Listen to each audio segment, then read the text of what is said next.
Replatforming is a major lift for most organizations. So, which are the top 10 e commerce platforms in 2025? That's what you need to know to be able to replatform successfully. That's what we have discussed in this video. So, let's dive in.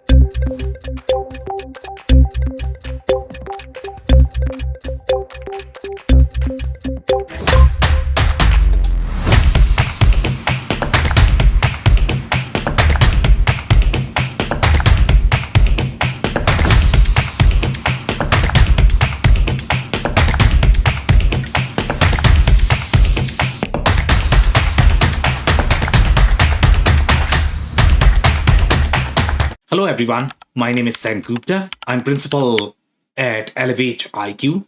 Elevate IQ is the analyst and advisory consulting firm. We are independent vendor agnostic. We help companies with any sort of technology selection, change management, business transformation strategy. On that note, let's go back to today's topic, which is going to be top 10 e-commerce platforms in 2025. Before we look at the list, let's look at different variables that we have captured to rank this list, as well as how we compare these platforms. So some of the layers you might want to keep in mind when you look at these platforms. Number one is going to be B2B versus B2C. The platforms designed for B2B verticals are going to be very different. They are going to have capabilities such as your punch outs. Their customer master is going to be very complex, very different in general. For B2C verticals, they are going to have many different capabilities. But for the most part, we are looking at e-commerce here, and some of these e-commerce platforms might be tightly coupled with several other platforms depending upon the industry that they might be targeting, and we'll be touching on each of those as we discuss the individual options. So price list, punch out, the ERP integrations is going to be a big topic in general for the B2B centric platforms. For B2C, you are looking at things such as your personalization, the kind of search capabilities that you are going to require for B2C are going to be very different. B2B in general have unique requirements such as the way you are going to show the price, account management, sometimes the customer portals are going to be equally relevant in the B2B spaces as well. B2C, not so much. For B2C, you might require many different payment platforms. So again, there are many different layers that are different for these platforms, and the platforms that are going to be designed for B2B may not be best fit for B2C. Some of them might be able to support many different business models, including B2B and B2C. The criteria that we generally use to compile this list is number one, product share, acquisition strategy, any sort of acquisitions that they have done. Was it more aligned towards B2B or B2C? If they have multiple products in their portfolio, they acquire this particular capability for their e-commerce portfolio or for something else. So we look at all of that: product roadmap, community, ecosystem, win rate, technology strategies, as well as the investors. These are some of the factors that we generally include with most of our list. So now let's look at the list.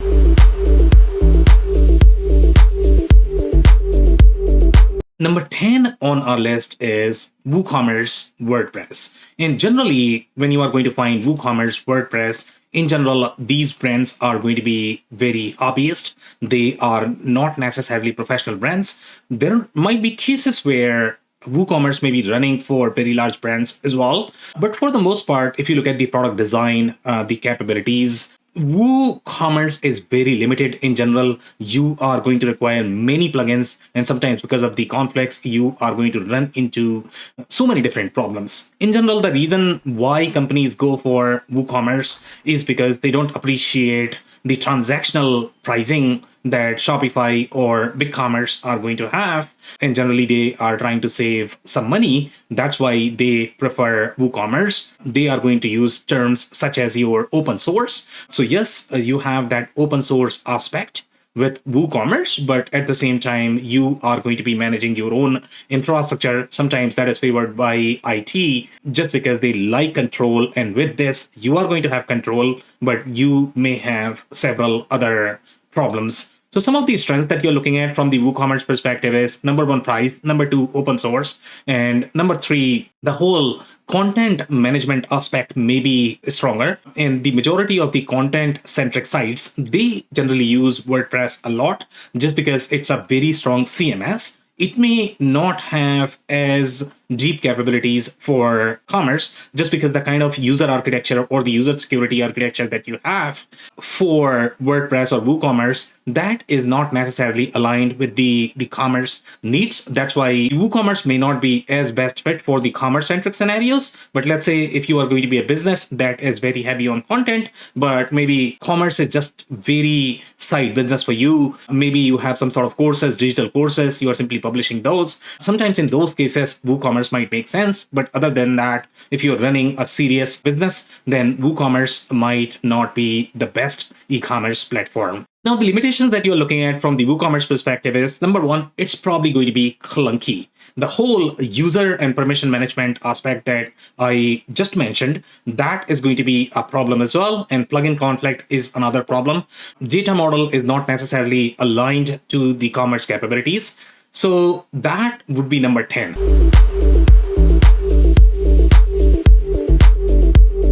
Number 9 on our list is Hebo Commerce.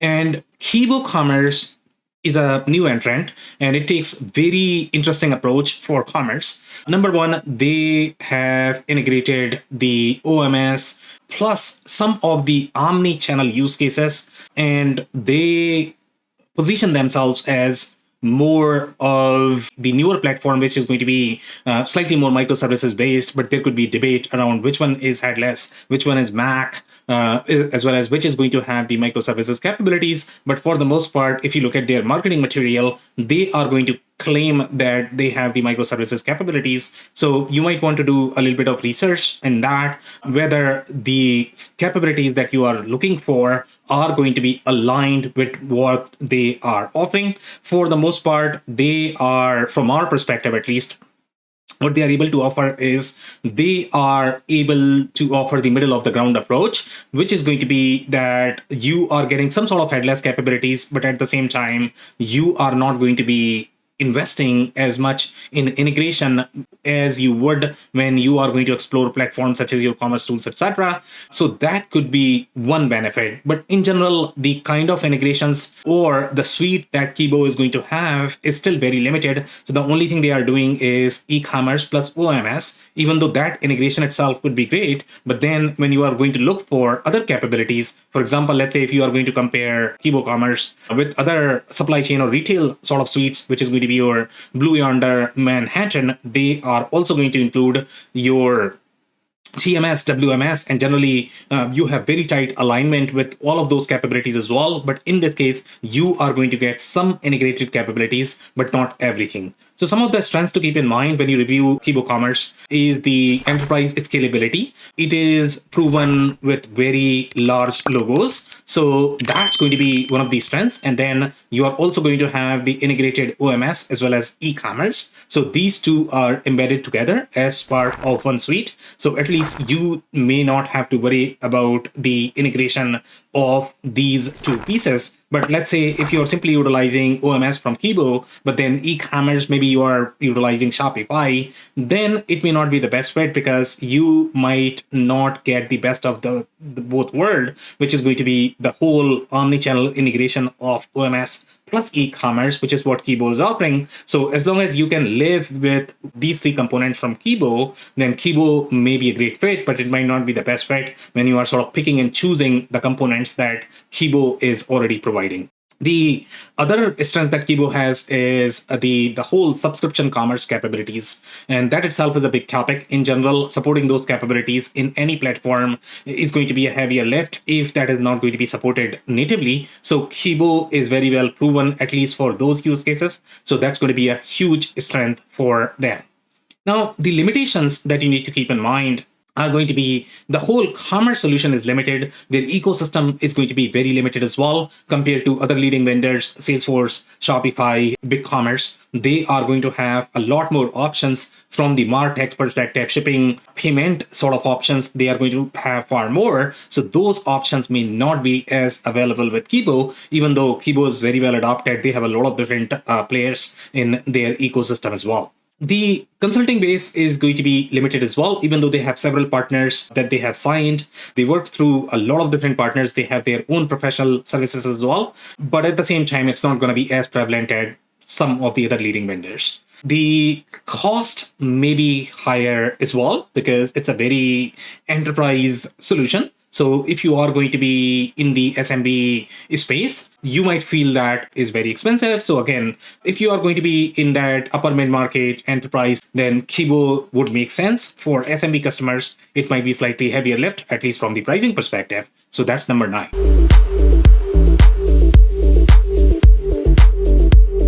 Now, number 8 on our list is SAP Hybrid Commerce. And SAP Hybrid Commerce is ideal for customers that are going to be on SAP S/4HANA, just because you are going to find tighter alignment of all of the solutions that are going to be in the SAP's portfolio. SAP Hybrid may be a great fit for some of the other use cases as well, where you care for the enterprise grade commerce platform. You also care for the enterprise grade workflow and security. Maybe you are in those regulated verticals. In those cases, SAP Hybrid may still make sense. So the strengths that you're looking at from the SAP Hybrid perspective is, number 1, the integration and the alignment with some of the other SAP products. You are going to find a lot more synergy from the pricing perspective, from the cost perspective. They are probably going to give you a lot more discount in general when you are going to buy the same products from the same vendor. So that's going to be a plus for SAP Hybrid Commerce.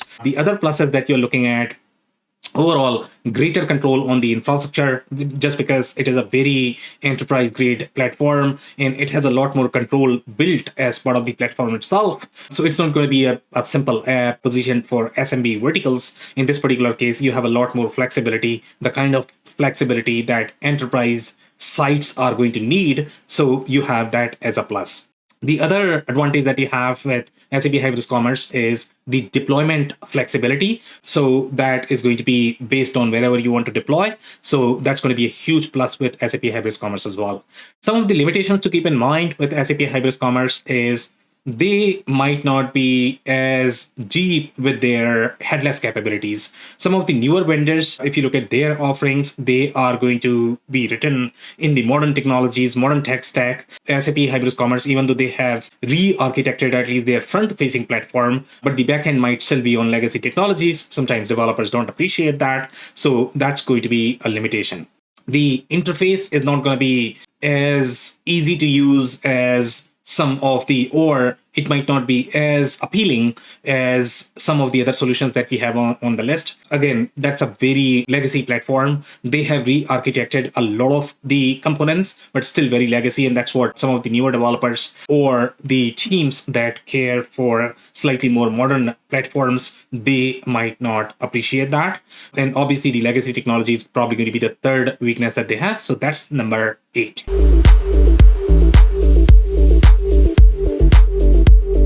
Now, number 7 on our list is HCL Commerce. And HCL Commerce is the same product that used to be called IBM Commerce. IBM sold it to HCL. So now HCL is carrying that product. For the most part, this is a very legacy product. But again, HCL has done a lot of work on top of that. So now if you look at the product, it is going to come across as modern. They have re-architected a lot of layers, at least the front end. So now from their perspective, at least, it is going to be a very headless platform. They can do a lot of things from the headless perspective. But again, the Mac community might not agree that the kind of platforms that are going to be there, from the Mac perspective, they are going to be slightly different. So HCL Commerce may not qualify there because this is a legacy technology, very similar to your SAP Hybris. But at the same time, it's a great solution. It has a lot of capabilities built for the enterprise grade scenarios, especially in the B2C verticals. For example, let's say if you're going to be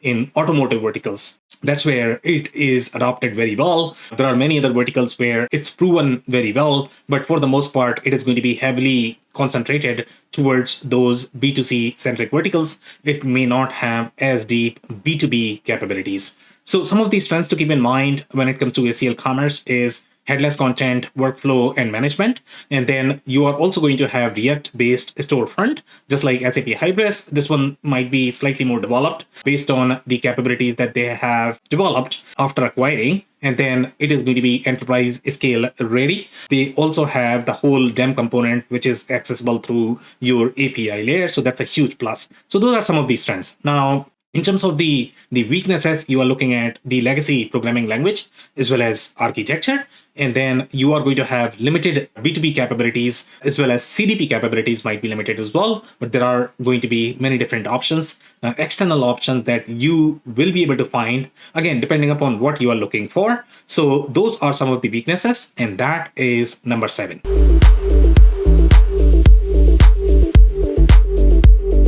Now, number 6 on our list is API Server Digital Commerce Platform.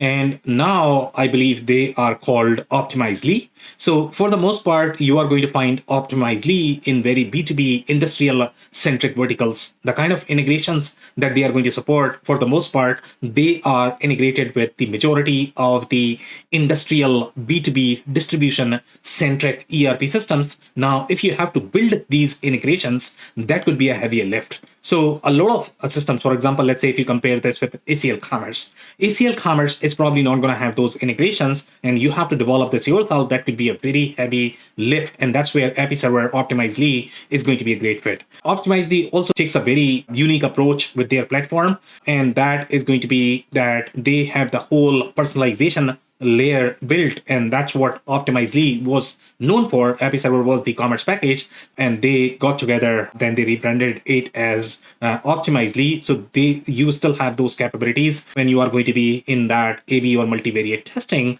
Then you are going to have these capabilities as part of the package. Overall, from the integration alignment perspective, the personalization capabilities, the testing capabilities, they don't matter as much, even if you are going to use an external tool, just because the capability is not as well integrated. There are 2 vendors in the market that take very similar approach for this. That is going to be Bloomreach as well as Optimizely. They have very similar packaging for their solution. And similarly, your Optimizely is going to have that as well. Bloomreach is positioned more for the B2C verticals. Optimizely is going to be primarily for B2B. But again, the packaging is very, very similar. So the strengths that you are going to have with Optimizely perspective is that they are also going to have CMS as part of the package. Sometimes the other platforms may not have that. And the whole digital experimentation platform. And then you are going to have very rich B2B features that might not be available with the other platforms. The limitations that you're looking at from the Optimizely perspective is the whole ecosystem is very limited, even though they have a lot of partners. But again, you are not going to find as many options as you might be able to find with some of the other options. Then it might be too big for the smaller brands. So for the most part, it's a very heavy solution. And then it could be very expensive as well. So those are some of the limitations. And that's number 6.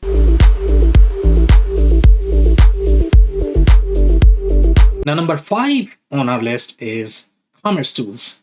And Commerce Tools is one of the most adopted platform if you're looking for the whole mark experience as well as had less experience. Now, depending upon what you are trying to accomplish, for example, let's say if you have very enterprise grade site and for you the scalability is the most important factor, then you are probably looking for a platform like this. Sometimes the monolithic platform that you are going to have, they don't scale as well. Costing is probably going to be a challenge as well, and the reason for that is because you are trying to scale all of these components together. So sometimes you are going to be paying a lot for your infrastructure cost. So that is going to be one of the advantages that you are going to have with Commerce Tools.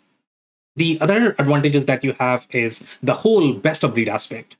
If you are going to require many different capabilities. For example, in commerce, the search capabilities are going to be one of the most critical. And if you're looking for best of breed search, with some of the other platforms, they might not be able to support all of different options for search. And if your search is not working, for the most part, you are probably not going to get results from the commerce perspective as well. So that's where commerce tools really shines when you're looking for that best of breed architecture, at least at the enterprise grade level. That's where your commerce tools is going to be super beneficial. You are looking for consumer grade sites and speed is going to be one of the factor, then commerce tools is probably going to be a better fit as well. But obviously it gets very expensive in general. It's not designed for the SMB centric verticals because they are going to be substantially limited with their budget, etc. So it might not be the best fit for them.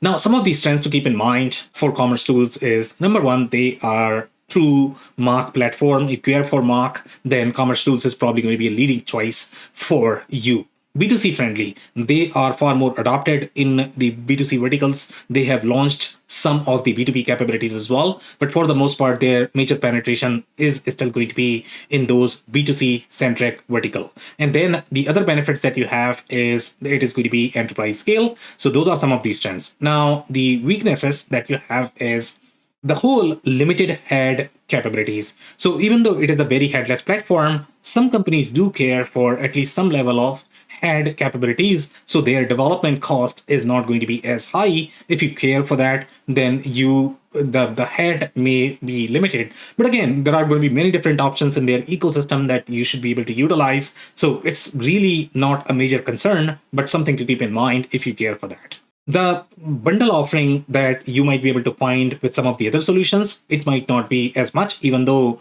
their ecosystem is going to be far more penetrated. What they are trying to do from their business model perspective is that they are trying to provide you as many options, just the way Salesforce works. Commerce tools works the same way as well. So the bundle offerings might be limited directly from the OEM, but again, you are going to find a lot more options in their ecosystem. And the B2B capabilities might not be as rich. So that's number 5.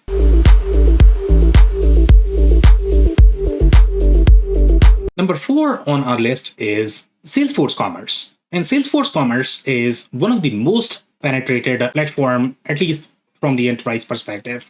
And Salesforce is probably going to be a great fit when you are looking for that best of both options. You care for slightly more headless capabilities, but you don't need the whole Mark platform, or you might be limited on your implementation budget. You are not looking for very complex or expensive re-platforming. Then in those cases, your Salesforce Commerce might be a great fit. Salesforce Commerce is also going to be a great fit, especially if you have Salesforce CRM and many other solutions from the Salesforce portfolio perspective, then also Salesforce Commerce is probably going to be a great fit. So some of these trends to keep in mind is, number one, ecosystem. Salesforce is one of the most penetrated ecosystem, at least from the CRM perspective. Now they are doing really good job. For example, recently, just a few days back, they have announced that they are probably going to be launching their own POS. So now they are moving into real retail capabilities. They had a lot of commerce capabilities. So they will have much richer capabilities from the commerce as well as from the retail perspective as well. So again, Salesforce is doing a lot of things from the ecosystem perspective. So that is something to be excited about. Then some of the other strengths that you need to keep in mind are going to be the enterprise grade capabilities. It's very well proven for the enterprise logos. So if you care for that, then Salesforce should be your option.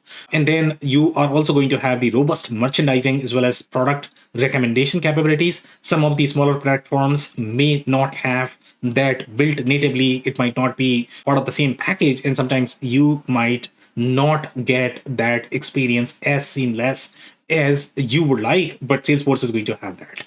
The limitations that you're looking for, from the Salesforce Commerce perspective is, number one, price. It's going to be very expensive. And then the headless as well as the Mark capabilities. It's not true Mark platform, but again, if you care for that. So the headless capabilities are there, but it's going to be slightly limited. It's not going to be as deep or as rich as some of the other platforms that we have on this list. And then it might not be the best fit for the smaller brands just because it's going to be expensive. The number of layers that you have from the implementation perspective, you will require a lot of consulting budget, implementation budget. So that's why for smaller brands, it might not be the best fit. So that's number 4.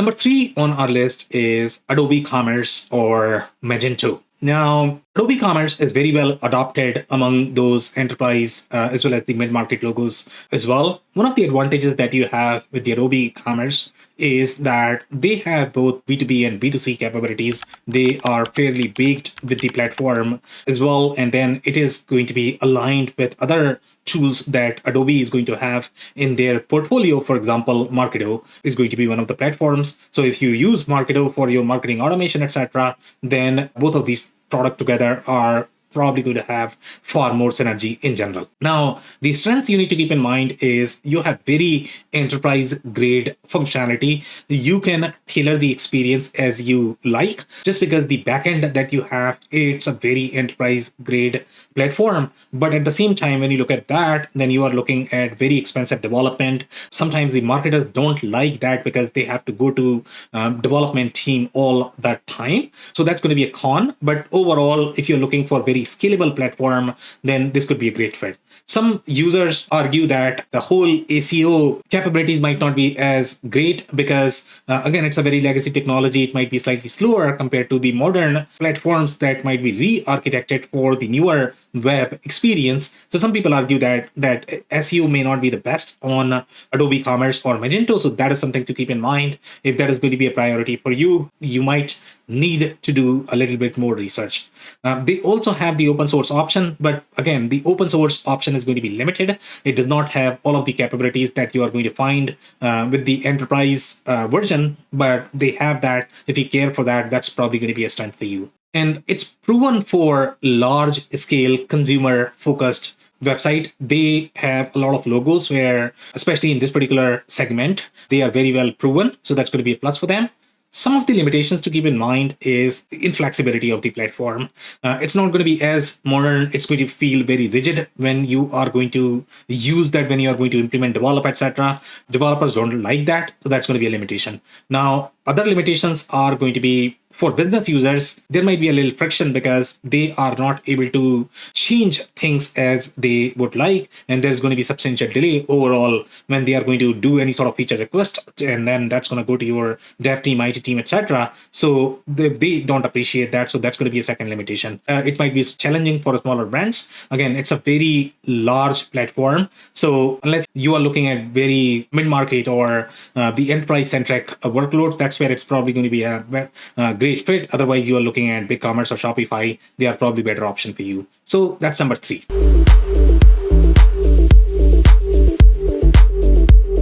Number 2 on our list is BigCommerce. And BigCommerce is ideal for any sort of B2B SMBs. It's a platform very well adopted, at least for the B2B centric verticals. But now Shopify has launched those capabilities as well. So a lot of those companies are probably going to move to Shopify. But BigCommerce it's very well adopted, very well penetrated. So it's probably going to be a second platform for the SMBs when they are going to be looking for any sort of commerce platform.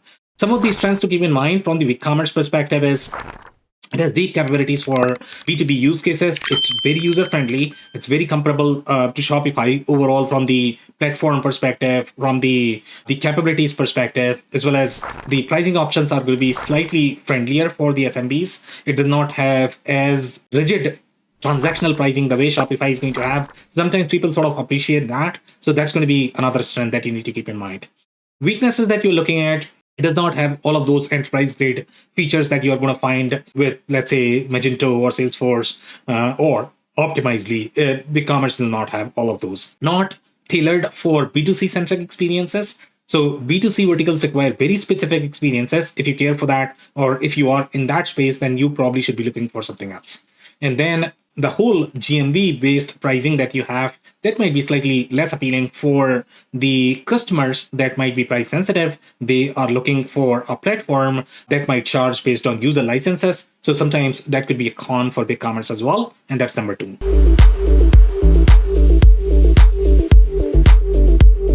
Number 1 on our list is Shopify.